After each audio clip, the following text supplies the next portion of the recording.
el alma mater y líder intelectual de la revolución de los Giovanni en Venecia, que alteró por completo el rumbo de la historia de los siguientes siglos, fue el monje servita Paolo Sarpi, sobre el cual pivotó sobre todo el proceso de modelo bancario que dio lugar a un nuevo sistema financiero que se perpetúa hasta nuestros días. Este hito, que no es poco, no es nada si lo comparamos con todos los cambios culturales, políticos, geoestratégicos, sociales, filosóficos, científicos, religiosos, que nacieron del entorno de Sarpi y de su figura. Sería ya de por sí admirable si dichos cambios se ciñeran a las fronteras de la Serenísima República de Venecia. Pero el papel desempeñado por Paolo Sarpi traspasó las fronteras de la laguna y su influencia, tal como veremos, ha sido determinante en el diseño de la Europa y del mundo que desde el año 1600 hasta nuestro siglo XXI podemos entender como la historia de los últimos 500 años.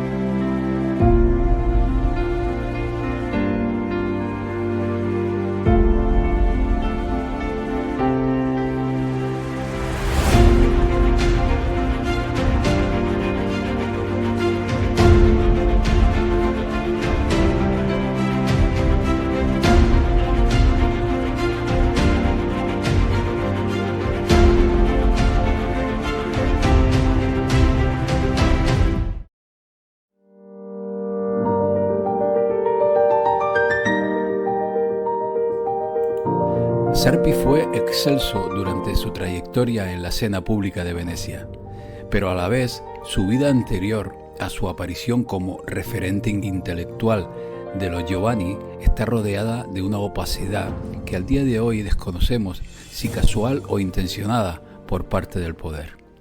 Incluso de su etapa pública hubo un suceso posterior a su muerte que enterró para siempre gran parte de su legado, necesario y muy proclive para ser investigado. En el año 1769, un incendio destruyó gran parte del convento en donde se resguardaban los miles de documentos más valiosos e importantes sobre su vida y obra.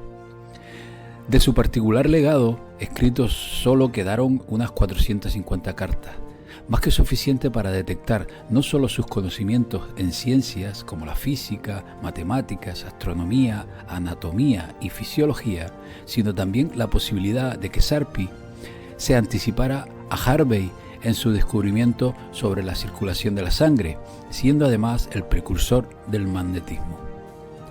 A sus conocimientos y erudición hay que sumar la eficiente diplomacia ejercida durante su trayectoria política al frente de Venecia, como sucesor de Gasparo Contarini. Pero antes, indaguemos en la vida de este personaje antes de aparecer en la vida pública.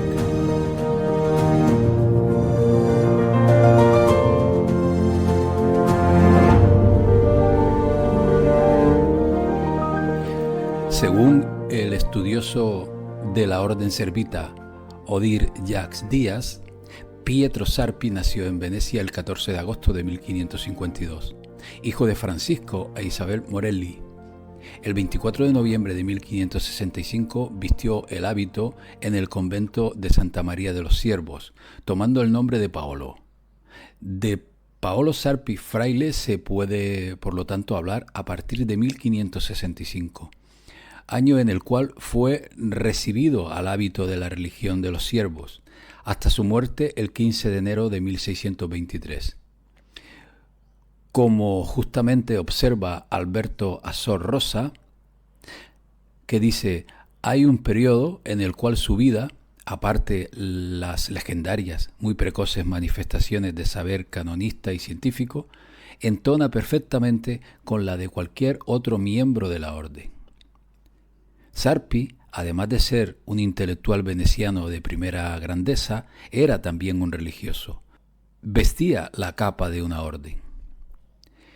Mientras su vida pública, iniciada en 1606, es objeto continuo de estudios, La precedente de Fraile, podemos decir, y sobre todo bajo este aspecto, queda todavía poco conocida, una laguna ya denunciada varias veces por los estudiosos, como justamente constataba Pacífico Branchesi, que decía que los estudiosos de Fray Pablo muchas veces se han expresado en el deseo de conocer de una manera profunda su vida antes del compromiso público como consultor de la República de Venecia. Odir Jacques Díaz cita algunos entre tantos. Quisiéramos expresar una simple constatación: la escasa o ninguna atención que se ha dedicado al Sarpi Servita, decía Boris Ulianich en 1967.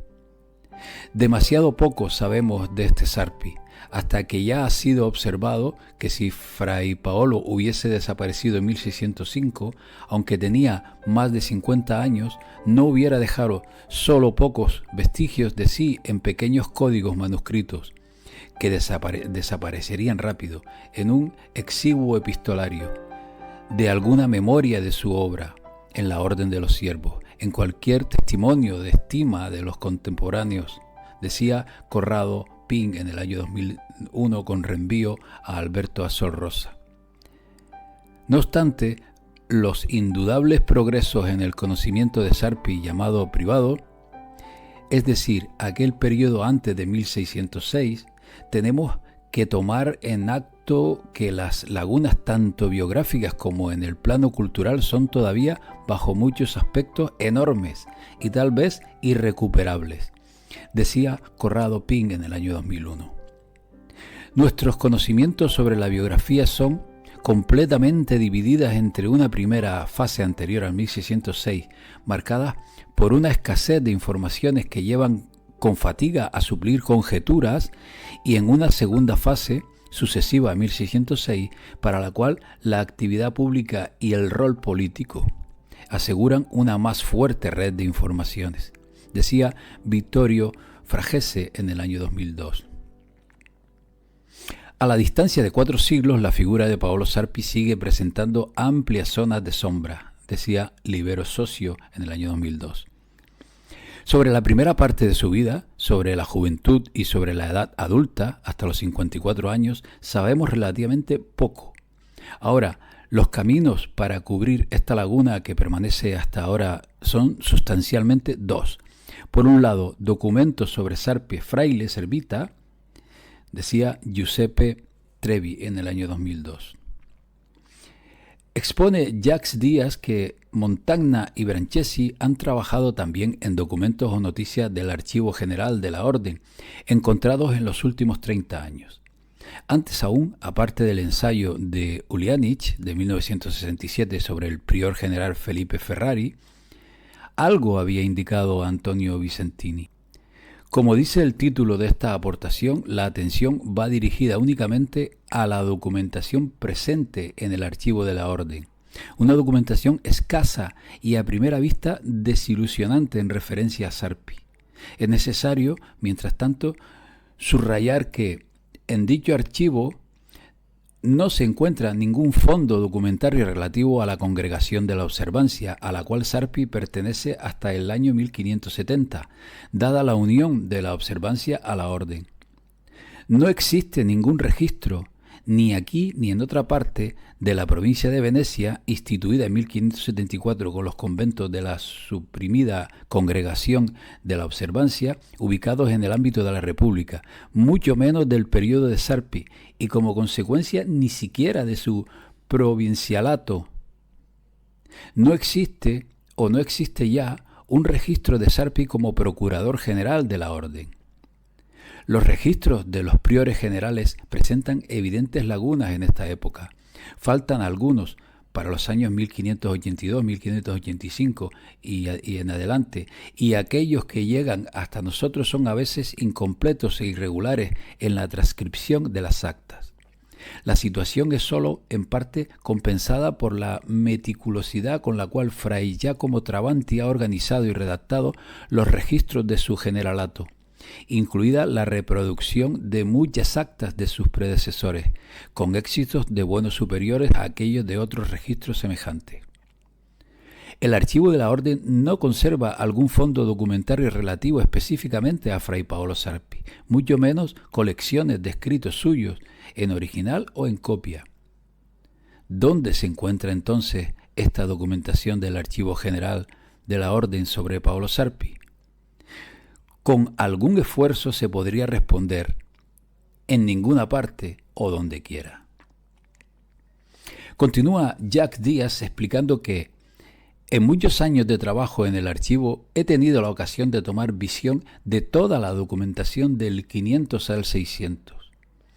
En una aportación de 1969 sobre la preparación de las constituciones de 1580 en un memorial de Fray Giacomo Travanti, había señalado un autógrafo de Sarpi. El original de los decretos del capítulo general de Parma de 1579, el último de los cuales trataba la revisión de las constituciones de la orden, confiada a un grupo estrecho del cual también él formaba parte. Con el tiempo he podido individuar otra documentación de interés sarpiano, en particular en el Itinerarium de Tavanti en los años 1579 y 1582, los mismos del provincialato de Sarpi. Últimamente, con sugerencia de Pacifico Branchesi y de Corrado Pin, he iniciado la búsqueda sistemática de todo dato relativo a Fray Paolo Sarpi antes de 1606. He recorrido los registros de los priores generales y revisado toda serie de archivos donde se presume hubiere noticias o documentos sobre él. En particular, el Fondo Negotia Religionis a Saeculo, constituido entre el 600 y el 700 con material también de los siglos anteriores. Dicha investigación puede considerarse concluida, sin obviamente excluir nuevos descubrimientos, siempre posibles en las investigaciones de archivo, y sin olvidar que para un estudio sobre Sarpi fraile pueden ser de máximo interés también los documentos que, aunque no nombrados explícitamente, relativo sea a otros frailes que vivieron en el mismo periodo y con los cuales ha tenido relación, de hechos de la vida de la orden en aquellos años.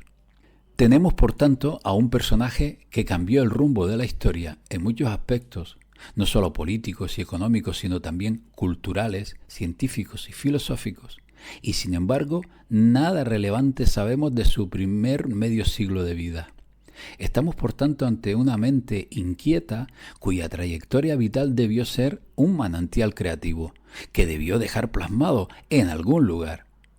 Si bien su pensamiento político o incluso el científico pudo ser desplazado a un segundo plano por su visión religiosa y reformista, tampoco hay constancia de ello.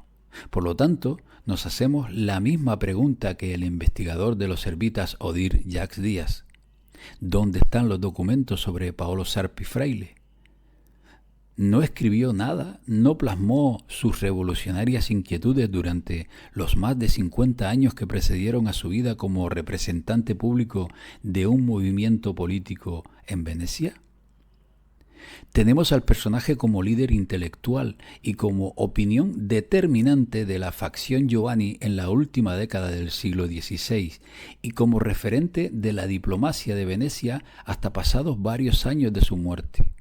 Sarpi fue el continuador de las políticas de Gasparo Contarini para abrir una vía estratégica hacia el norte de Europa con su alianza con los protestantes. Pero el interés de los Giovanni no estaba en los aspectos religiosos. Salvo a Sarpi en su faceta reformista y algún otro, al grueso del movimiento le interesaba salvar el imperio económico que Venecia forjó durante siglos. Desde su centro de operaciones, Sarpi fue tejiendo una sólida red de contactos importantes e influyentes por toda Europa, a la vez que gestionaba la eficiente telaraña de agentes venecianos elaborada desde siglos atrás por toda la geografía europea, perfeccionada y engrandecida en efectivos durante la gestión de Sarpi, porque así lo requería la delicada tarea de salvar el inmenso capital de los patricios traspasándolo al norte de Europa.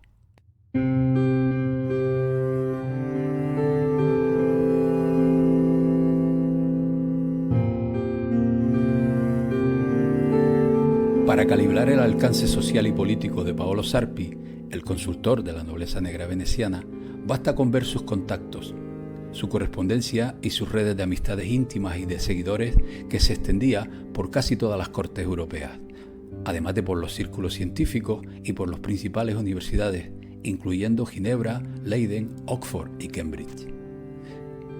Con la apetecible Inglaterra como futuro destino del capital de la decadente Venecia, eran constantes sus cartas con el barón, vizconde y canciller inglés Francis Bacon, considerado uno de los pioneros del pensamiento científico moderno y además inspirador de la posterior fundación de la Royal Society, un compendio científico que se basó en el adulterado rosacrucismo alemán llevado a Inglaterra por el agente veneciano Francesco Sorsi.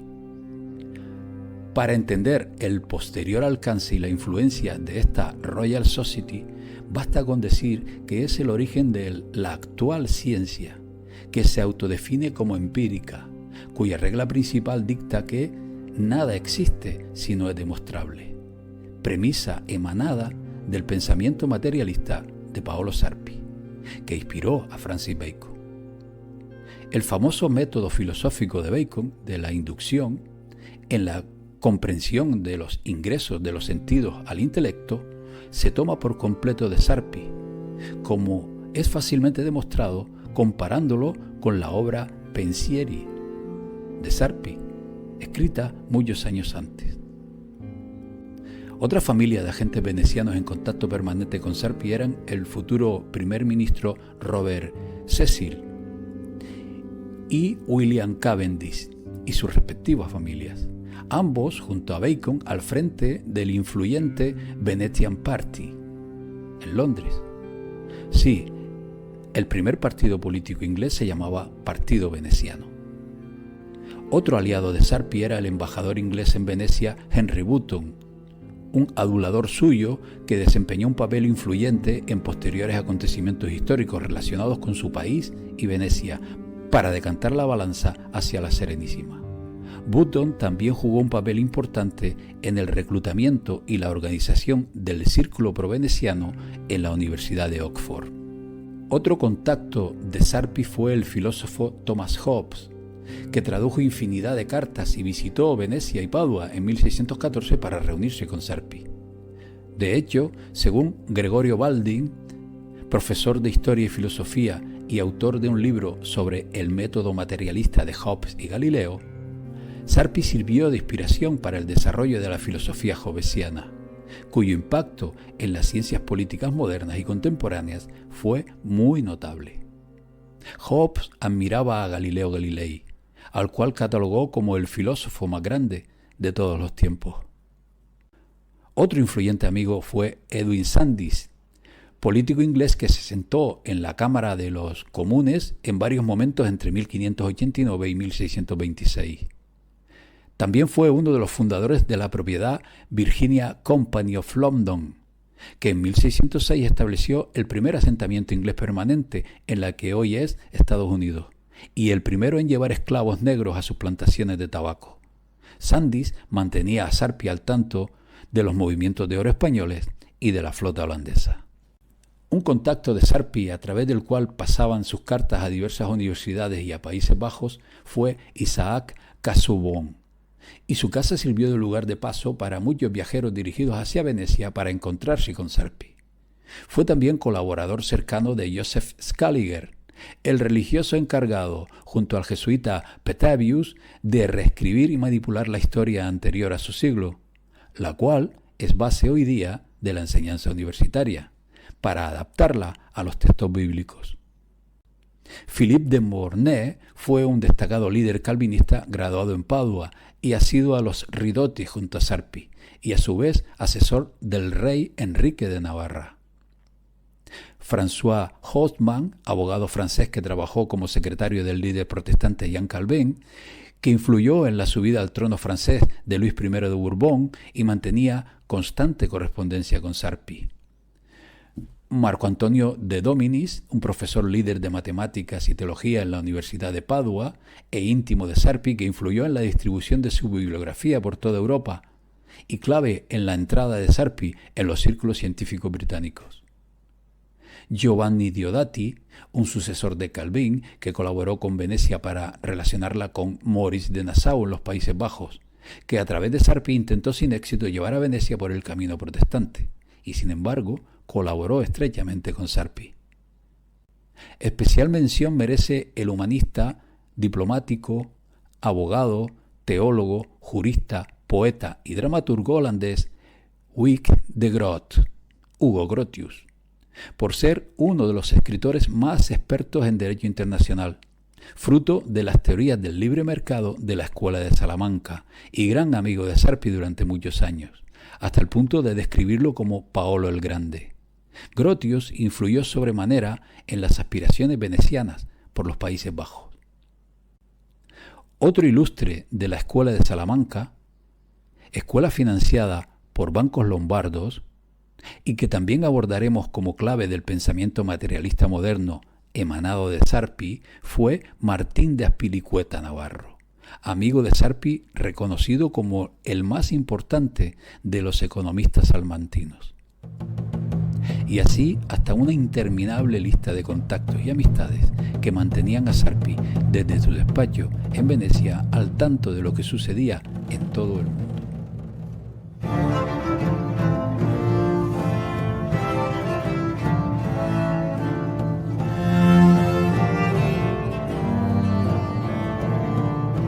Con la perspectiva que nos brinda el tiempo transcurrido, da la impresión de que Gasparo Contarini abrió el camino veneciano al norte de Europa y Paolo Sarpi provocó de manera deliberada una ruptura que justificara oficialmente la debacle de la Serenissima como institución.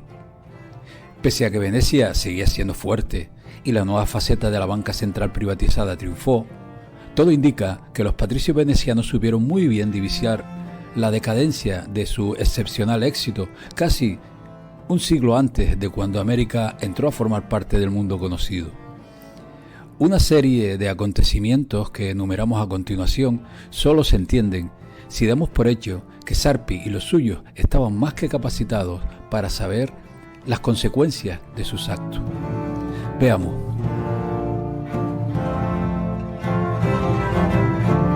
En 1606 el Papa Pablo V, de nombre Camilo Borghese, reclamaba a Venecia la derogación de una ley que restringía la construcción de iglesias y a su vez la puesta en libertad de 2 sacerdotes acusados de asesinato, que serían juzgados ante tribunales civiles. Venecia rechazó las exigencias del Papa, que de facto declaró la excomunión de todo el Senado y de su dux. Pablo V acababa de poner a Venecia bajo interdicto. Sarpi, en nombre del gobierno, contestó a Roma de forma expeditiva y a la vez ingeniosa y clara, que los venecianos no estaban obligados a acatar el interdicto.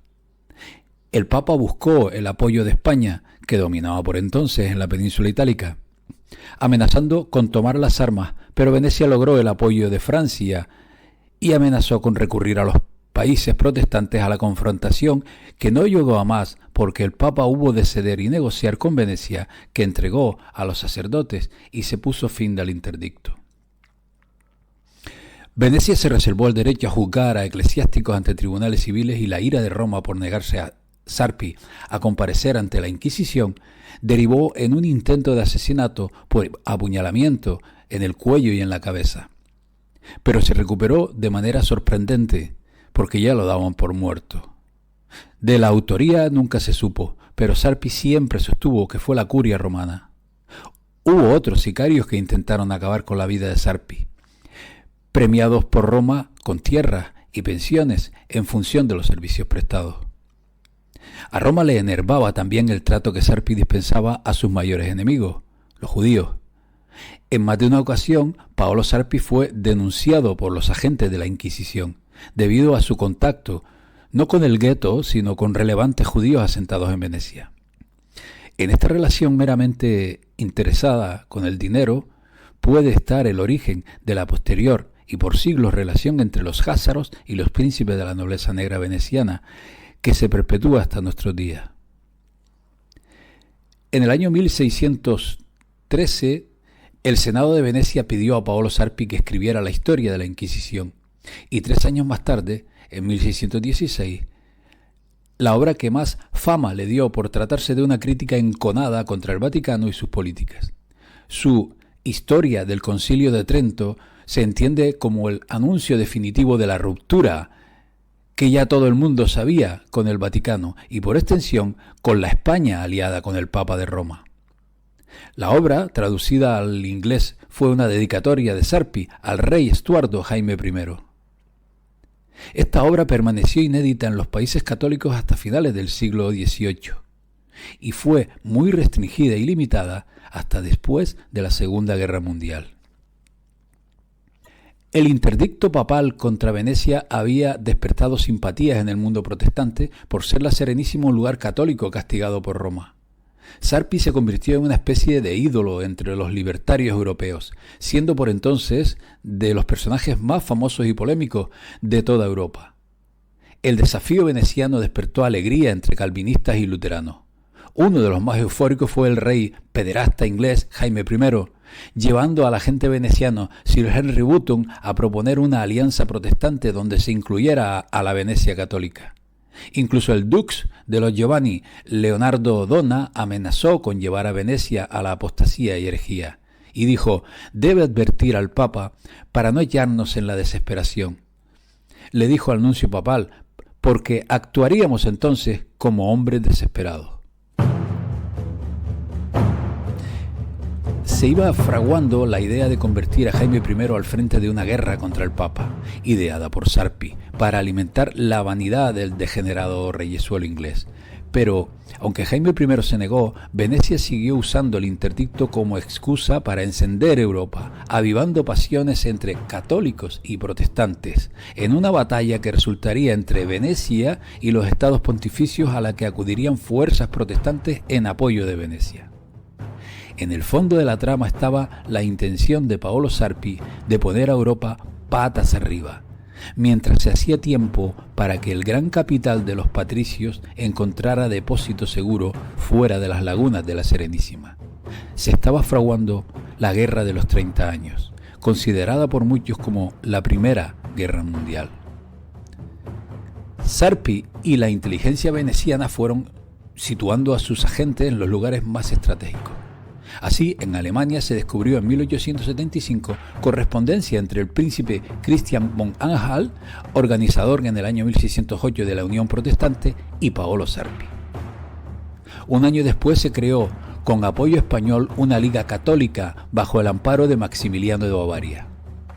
Los dos polos, para prender la mecha, estaban dispuestos.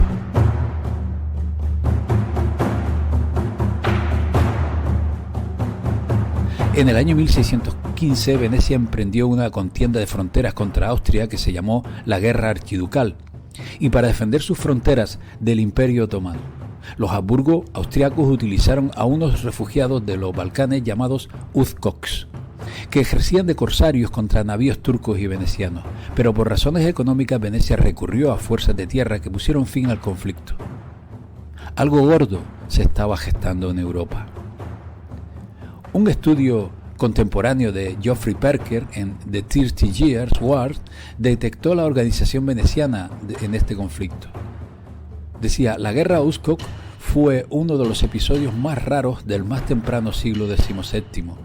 Ya entonces supuso un ejemplo alarmante de cómo un conflicto político menor en una esquina remota de Europa era capaz de amenazar al continente entero a entrar en guerra. La guerra Uzkok, aunque aparentemente menor, era importante porque trajo perceptiblemente un conflicto europeo general. En el plano diplomático consolidó o propició alianzas que favorecieron la agresión. La influencia veneciana en tierras holandesas hizo que el conde Nassau-Siegen montara un ejército de soldados y buques de guerra para mantener bloqueado el Adriático en favor de Venecia, impidiendo el paso a cualquier barco sospechoso de querer ayudar a sus aliados los Habsburgo de Austria. Pero esta vez Venecia hubo de negociar la paz porque las fuerzas españolas lograron llegar al frente. Por lo general se tiene la idea de que la Guerra de los 30 años tuvo como detonante los conflictos causados por los nobles de Bohemia contra el nuevo emperador Fernando II de Habsburgo. Pero si indagamos en el líder bohemio, el conde Heinrich Matthias de Thurn-Balsasina pertenece a la rama de la familia veneciana de la Torre, Tasso, y conocida después como Tours and Taxis. Su programa de propuestas para mantener el estatus de los bohemios hizo que Heinrich Matthias von Tours encendiera la discordia bohemia. Por otra parte, Federico V, el elector palatino y futuro rey de invierno, era un calvinista casado con Isabel, la hija del rey Jaime I de Inglaterra. Esta presencia inglesa en la corte palatina en Heidelberg tenía tendencias ocultistas relacionadas con los principios rosacrucianos de Sorcy y Francis Bacon.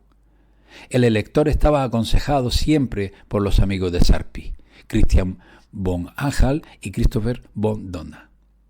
Los planes de Anhalt incluían el ambicioso proyecto de limpiar la casa de Habsburgo y hacer sacro emperador romano a Federico. Al rey de invierno se le vendió la idea de unas tropas de Saboya aliadas a Venecia y el apoyo alemán rompería el dominio de España sobre la Europa central. A finales del verano de 1619, Federico sopesaba a rechazar la corona ofrecida por Thurn, pero von Anhalt y sus amigos camerarios le dijeron que la guerra sería inevitable en cuanto a la tregua entre españoles y holandeses terminara. Sarpi de inmediato movió peones y el representante veneciano en la corte de Jaime I, Dudley Carleton, escribió en septiembre de 1619: «Este asunto de Bohemia es como poner a toda la cristiandad en combustión». La Guerra de los 30 años, librada entre los años 1618 y 1648, en la que intervinieron la mayoría de las grandes potencias europeas de la época, marcó el futuro del conjunto de Europa en los siglos posteriores. Este conflicto, en principio político-religioso, entre estados partidarios de la Reforma y la Contrarreforma dentro del propio Sacro Imperio Romano Germánico, tuvo además decenas de guerras locales fuera del Sacro Imperio Romano, eliminando a la mitad de la población alemana entre 1618 y 1648, y ha sido expuesta como una chapuza fundamentada en utopías de la célula alrededor del fraile servita Paolo Sarpi. Esta guerra dejó un reguero de sangre y destrucción por toda Europa y fue el comienzo de los Estados-nación y el ocaso del Imperio Español. Hemos visto hasta ahora los aspectos más importantes en cuanto a la gestión política y diplomática de este personaje un tanto olvidado por la historia. Sería denso plasmar aquí toda su biografía porque el objetivo es trazar una transversalidad que nos lleve a los tiempos en que vivimos. Pero de Sarpi es necesario saber que sus múltiples facetas relacionadas con el conocimiento en general y con la ciencia en particular le convirtieron en referente y en origen de diversas materias de enorme calado desde los tiempos posteriores a su muerte hasta nuestros días. El objetivo fundamental de Sarpi, al igual que de su predecesor Gasparo Contarini, era impedir cualquier evolución o desarrollo que fuera peligroso para los intereses de la nobleza negra veneciana. Por ello, las ideas humanistas y renacentistas eran confrontadas con el empirismo y el materialismo aristotélico de Paolo Sarpi, más adecuadas para la usura y el derecho clasista de los patricios a gobernar sobre los demás. De hecho, a Sarpi, mencionado incluso por Adam Smith, se le considera el fundador del capitalismo moderno. Venecia tuvo claro desde el principio, después del surgimiento de este movimiento de Estado-Nación promulgado por el teólogo y filósofo Nicolás de Cusa, que la ciencia debía detenerse por completo, porque era de esta visión renacentista del hombre de donde fluía su poder. Pero la base del éxito de la facción Giovanni de Paolo Sarpi fue la comprensión de Sarpi de que no era suficiente continuar con una campaña contra la ciencia y adoptó un enfoque más enérgico y perspicaz que veremos a continuación, porque su pensamiento supuso el cambio absoluto de la mentalidad de Occidente desde entonces hasta nuestros días.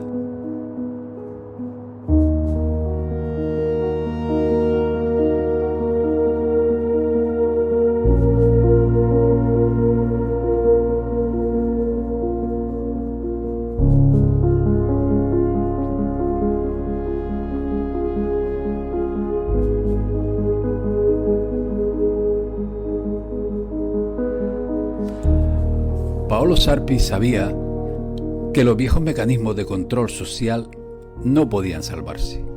Por ello desarrolla una triple estrategia para preservar el control de la oligarquía. 1. Desarrollar una nueva ciencia materialista radical, llamada empirismo, la cual exigía que toda investigación científica utilice este método empírico. 2. Usar los descubrimientos de esta nueva ciencia empírica para reclamar falsamente para sí misma y para sus asociados los méritos. 3. Uso de redes de simpatizantes y comunicación personal para divulgar esta nueva ciencia por todos los rincones de Europa hasta convertirla en supremacista y cualificada como referente. Se ha definido el método empírico de Paolo Sarpi de la siguiente manera. Primero, no hay conocimiento verificable experimentalmente fuera del simple reino determinista de los sentidos. En segundo lugar, por lo tanto, cualquier relación causal que no pueda localizarse explícitamente en un organismo observable a través de los sentidos está relacionada con un dominio de tales formas de sesgo atribuido en el comportamiento estadístico de los acontecimientos observables, o bien a alguna agencia anónima a la que ni el sentido, la certeza o razón cognitiva proporciona acceso. En tercer lugar, el segundo elemento deja disponible un nicho para crear la ilusión de la existencia de poderes espirituales puramente mágicos, operando enteramente fuera del alcance del acceso por la certeza de los sentidos, pero capaces de hacer intervenciones arbitrarias, incluso caprichosas, en el dominio de los sentidos y de la certeza. Esencialmente, lo que hizo Sarpi fue decir: puesto que el progreso científico ya no puede frenarse, determinaré el método de toda investigación científica. Voy a determinar no solo lo que la gente piensa acerca del universo físico, sino cómo piensa. Y aseguraré que la creatividad humana, individual y el método de la hipótesis legítima estén prohibidos de toda investigación científica. Para desarrollar su nueva ciencia, Paolo Sarpi volvió a los escritos de un fraile franciscano del siglo XIV llamado Guillermo de Ockham. Hoy en día, Ockham se recuerda a partir de una famosa cita que ha llegado a conocerse como navaja de Ockham. Pluralitas no es ponenda sine necessitate, es decir, la pluralidad no se debe postular sin necesidad. A grandes rasgos, el significado de Ockham es que cuando se enfrenta a un problema científico en el que existen varias soluciones posibles o áreas de investigación, la respuesta reside en lo más simple y obvio. La concepción del fundador del Renacimiento, Nicolás de Cusa, y que está detrás de la idea del Estado-Nación, fue que la humanidad puede entender el proceso de razonamiento mediante el cual se crean las acciones de los objetos físicos no vivos, vivos y cognitivos en el universo, utilizando ese razonamiento descubierto, proceso como la forma de comprender verdaderamente las acciones de esos objetos y por lo tanto tener una idea del razonamiento detrás de la creación del universo como un todo. Esta fue la base de la única ciencia competente. Y el hecho de que la humanidad pueda conocer principios universales, escribirlos para actuar en sociedad y usarlos para transformar la sociedad en su conjunto, conduciendo a una cultura que sigue el poder de la razón por encima de todo. Decía Nicolás de Cusa que, dado que la ley natural se basa en la razón, todas las leyes de la naturaleza tienen sus raíces en la mente de una persona. Este concepto platónico de la chispa divina de la razón inherente a todos los seres humanos es lo que nos distingue de las bestias. El programa de Paolo Sarpi era destruir este punto de vista y promover uno opuesto, todo en nombre de la ciencia, separando por completo a la mente de su compatibilidad con el universo.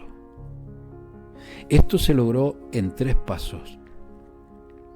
En primer lugar, Paolo Sarpi definió la naturaleza del universo y la naturaleza de las acciones de los cuerpos en el universo como reducidas meramente a la representación sensual de los cuerpos mismos, es decir, el hecho de que pueden describirse con longitud, profundidad y anchura y que se movían de cierta manera.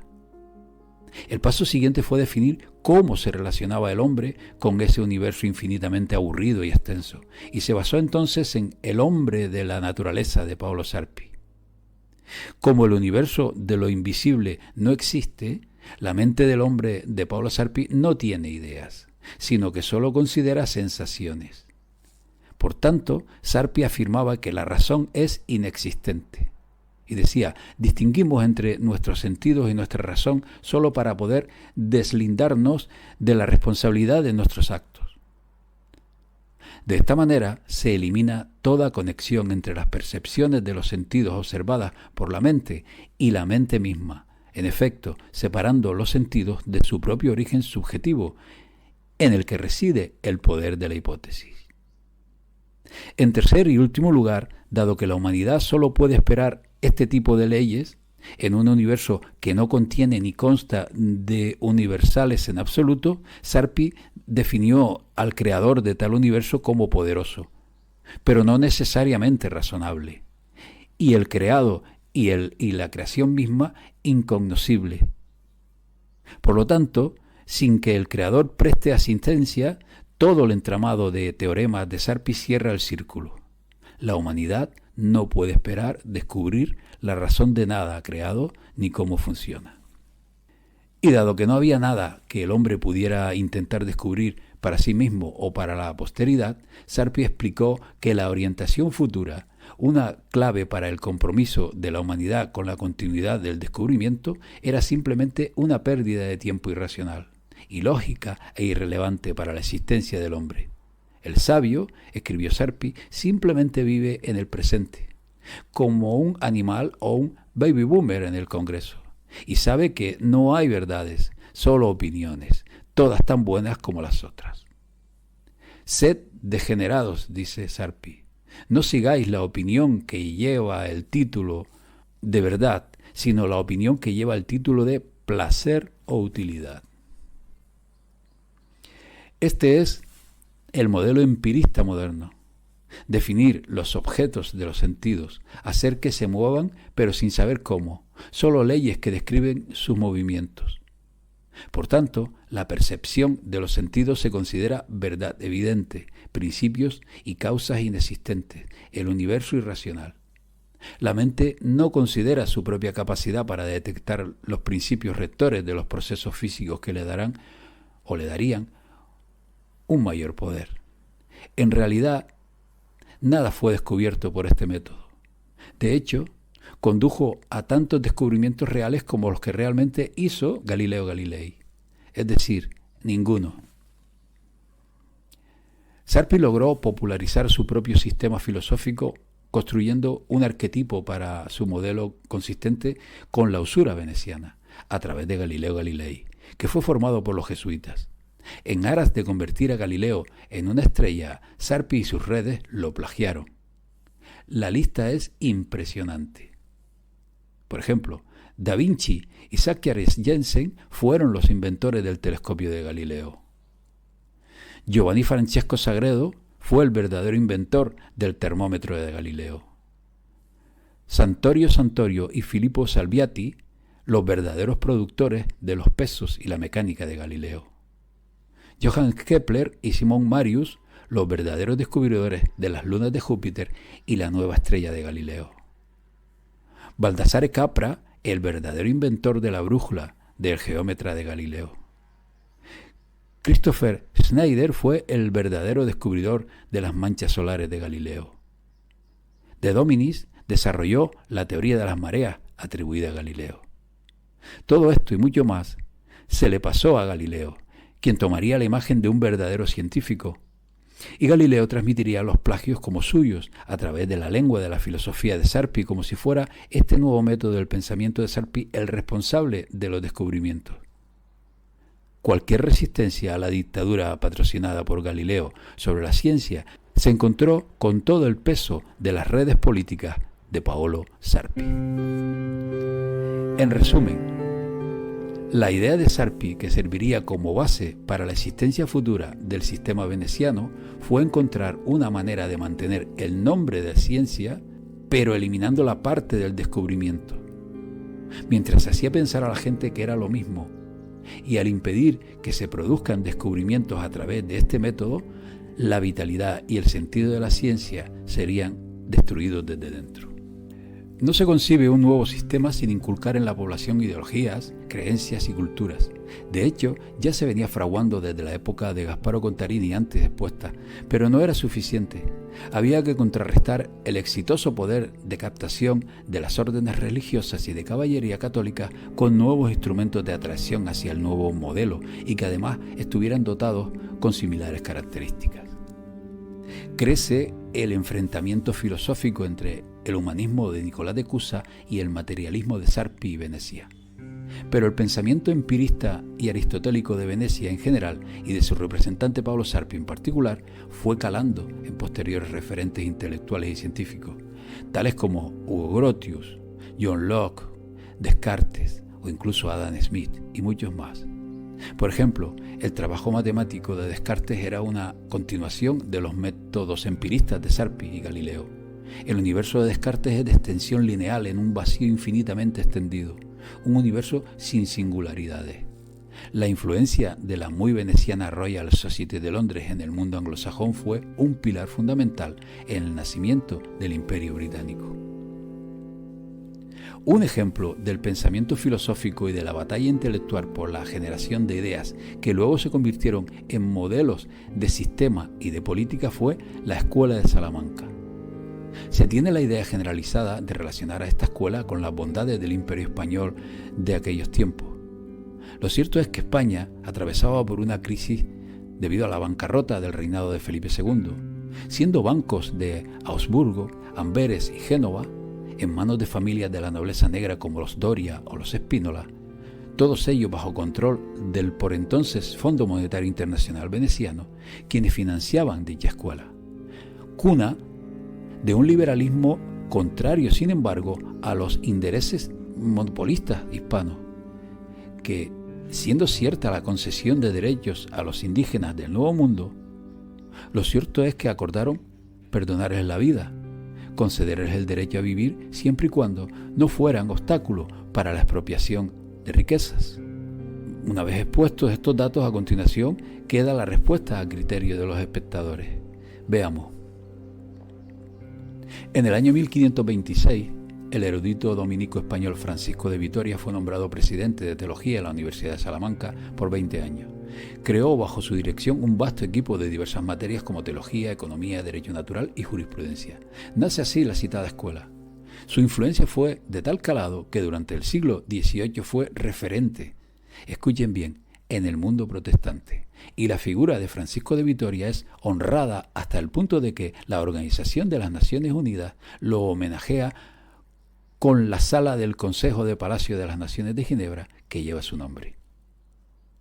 Si bien las teorías del libre comercio fueron obra de Grotius, John Locke y otros, influenciados, como decíamos, por Pablo Sarpi, estos se nutrían de la Escuela de Salamanca.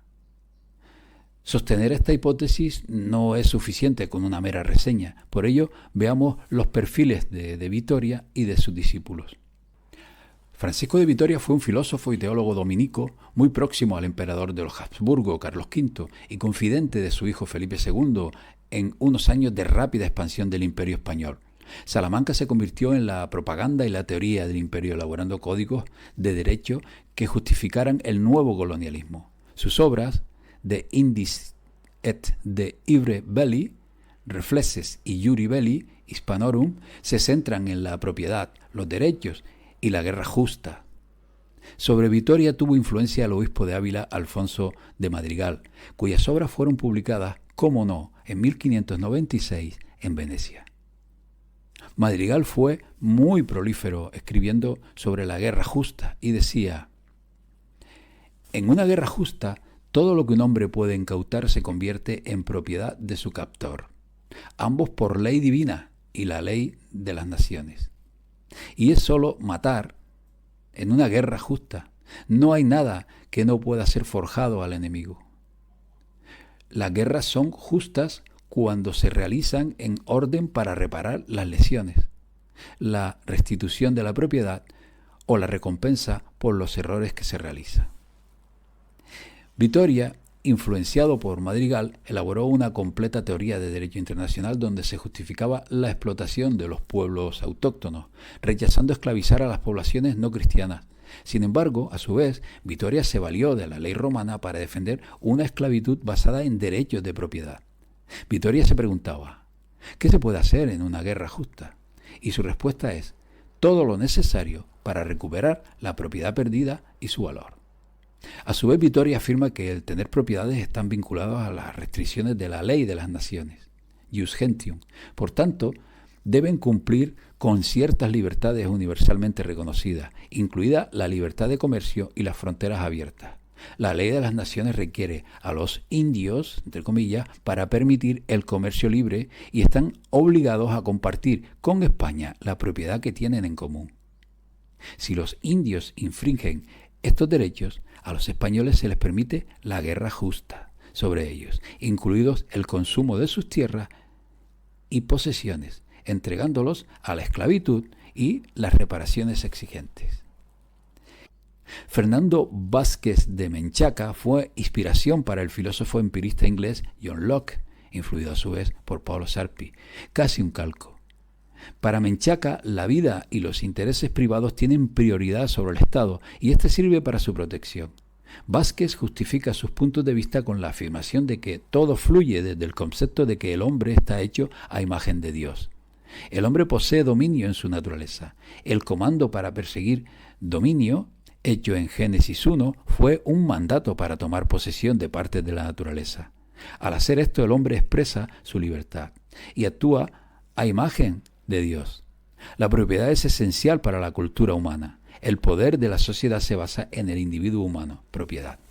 Los derechos, la familia y el derecho de comunicación, intercambio libre. Martín de Azpilicueta Navarro, o Navarrus, fue un sacerdote y teólogo, sobrino de un jesuita y gran amigo de Paolo Sarpi, al que protegió cuando le perseguía la curia romana, y artífice de la teoría monetaria sobre la usura. Afirma que para la moneda de una nación se asiente a su valor correcto. Es esencial que se cotice abiertamente con un beneficio. Dice, tampoco es cierto que usar el dinero al cambiarlo con un beneficio va contra la naturaleza. Aunque ese no es el primero y el uso principal para el cual se inventó el dinero, no es menos un uso secundario importante. Leonard de Lessius era un jesuita belga que se pasó años estudiando los mercados financieros de Amberes.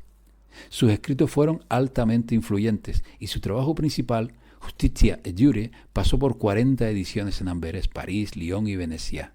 Lessius escribió ampliamente sobre la naturaleza de lo que él llamaba el valor fortuito del dinero. Lessius afirma que el valor fortuito se basa en 4 cosas: la abundancia o la escasez de dinero, la demanda que existe para las facturas de cambio, el suministro de facturas de cambio, la demanda de dinero. Lessius también escribió sobre el sujeto de riesgo, ya que se relaciona con los contratos de seguros y el papel de las tasas de interés en las actas de finanzas. Francisco Suárez fue un jesuita enorme referente en cuanto al derecho internacional, que influyó en posteriores eruditos como John Locke, Hugo Grotius, Alberico Gentili, Johannes Althusius y Samuel Pufendorf. Grotius le catalogó como el mayor y más preciso de los filósofos y teólogos, y sus opiniones sobre el libre mercado son plasmadas por Grotius en sus obras.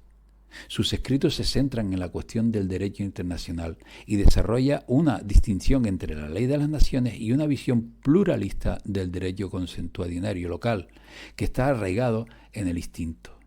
Suárez dice que dentro de las culturas los grandes motivadores son pasiones y deseos, y que los acuerdos internacionales son necesarios para mantener esas pasiones básicas en la restricción.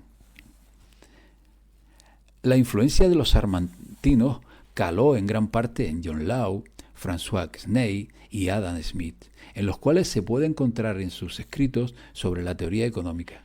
La Escuela de Salamanca seguía influyendo hasta el siglo XIX en las políticas monetarias de la oligarquía británica de amplio carácter veneciano. Donde mayor influencia tuvo la Escuela de Salamanca fue en el primer clon que le surgió al Banco de la Piazza di Rialto, el Banco de Ámsterdam, en la capital bancaria del mundo por entonces, que no habría sido posible sin las innovaciones anteriores en la bolsa. Fue, por tanto, en la Amberes de los Países Bajos, españoles por entonces, donde las teorías de los salmantinos tuvieron su impacto más profundo. Otro influyente miembro de la Escuela de Salamanca que coincide con el modelo veneciano fue el jesuita Juan de Mariana. Según la historiadora especializada en la Revolución Francesa Florence Gautier, este jesuita apunta a una república en la que se confía el ejercicio de los poderes públicos a un monarca, lo que, al decir del pensador jesuita, constituye la mejor forma de gobierno posible. Este marco teórico le sirve a Mariana para desarrollar de forma detallada qué debe entenderse por un buen rey, figura que opone a la del tirano. Pero la polémica propuesta de Mariana rompe con la teoría católica de la monarquía universal que Roma había enarbolado históricamente. El más reciente campeón de dicha doctrina había sido Carlos I y V de Alemania. Efectivamente, el de una monarquía universal era el proyecto político heredado del medievo, un proyecto que aspiraba a construir un mundo enteramente católico que obedeciera a un único rey. El apelativo de La Marianne, con que también se conoce a la Revolución Francesa, la obra culmen del modelo veneciano del Banco Central privatizado, se debe a la inspiración de los líderes revolucionarios en los tratados del citado jesuita. Como venimos comprobando hasta ahora, los tentáculos de Venecia llegaban a los lugares más insospechados, incluso al corazón de su eterno rival ibérico. A lo largo de esta exposición hemos mencionado con asiduidad a la Universidad de Padua, a la cual pertenecían muchos sujetos de este tiempo, la cual estaba relacionada con Venecia y controlada por esta nobleza negra veneciana, y fue, digamos, la semilla, el germen de todo este modelo que hemos venido exponiendo.